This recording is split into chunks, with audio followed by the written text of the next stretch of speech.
교사가 아동학대 혐의로 재판을 받을 때 쟁점이 되는 사안 중 하나가 바로 이 몰래 녹음된 음성 파일의 증거 인정 여부입니다. 같은 사안이라도 이 녹음 파일을 증거로 볼지에 따라 유무죄 판단이 달라지기도 하는데요.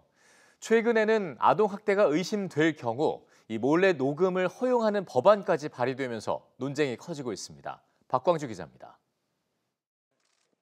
지난 2022년 유명 웹툰 작가 주호민 씨의 자녀는 특수학급 교사로부터 버릇이 고약하다, 밉상이다 같은 발언을 들었습니다.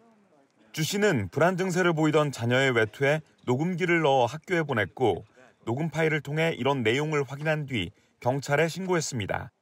사건은 재판으로 이어져 1심은 벌금 200만 원에 선고유예를 선고했지만 2심에서는 무죄가 선고됐습니다. 재판부는 교사의 동의 없이 몰래 녹음된 음성 파일이 통신비밀보호법을 위반한 것으로 증거 능력이 없다고 판단했습니다. 장애아가 자신이 피해를 당했을 때 그것을 증명하는 방법이 정말 어렵다는 것을 이번 판결을 통해서 다시 한번 느꼈고요. 제도적인 개선이 필요하지 않을까. 지난 6월에도 대법원은 초등교사가 아동을 정서적으로 학대한 혐의로 기소된 사건에서 부모가 자녀의 가방에 녹음기를 넣어 확보한 녹취 파일에 증거 능력을 인정하지 않았습니다. 하지만 학대를 증언하거나 인지하기 어려운 아동이나 노인, 중증 장애인에게 사실상 법적 방어 수단이 없다는 지적도 이어지자 이런 경우에 한해 몰래 한 녹음도 증거로 인정하도록 하는 법안이 최근 발의됐습니다. 학대가 실행 중이거나 실행되었다고 의심할 상당한 사유가 있는 경우 예외적으로 제3자의 대화 녹음을 허용하고 그 증거 능력을 인정할 수 있도록 하는 내용을 담고 있습니다.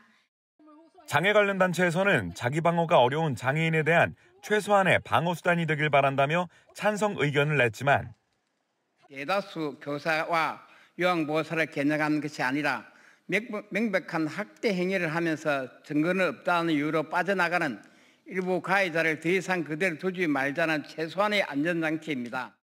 교육계에서는 자칫 교원에 대한 악성 신고의 수단을 열어줄 수 있다는 우려가 제기됩니다.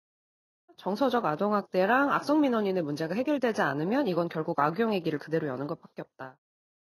법 개정을 둘러싼 찬반 논쟁이 거센 가운데 주호민 작가 자녀 학대 혐의 사건은 사회적 파장이 큰 만큼 대법원 전원합의체에서 판단해야 한다는 요구도 나오고 있습니다. EBS 뉴스 박광주입니다.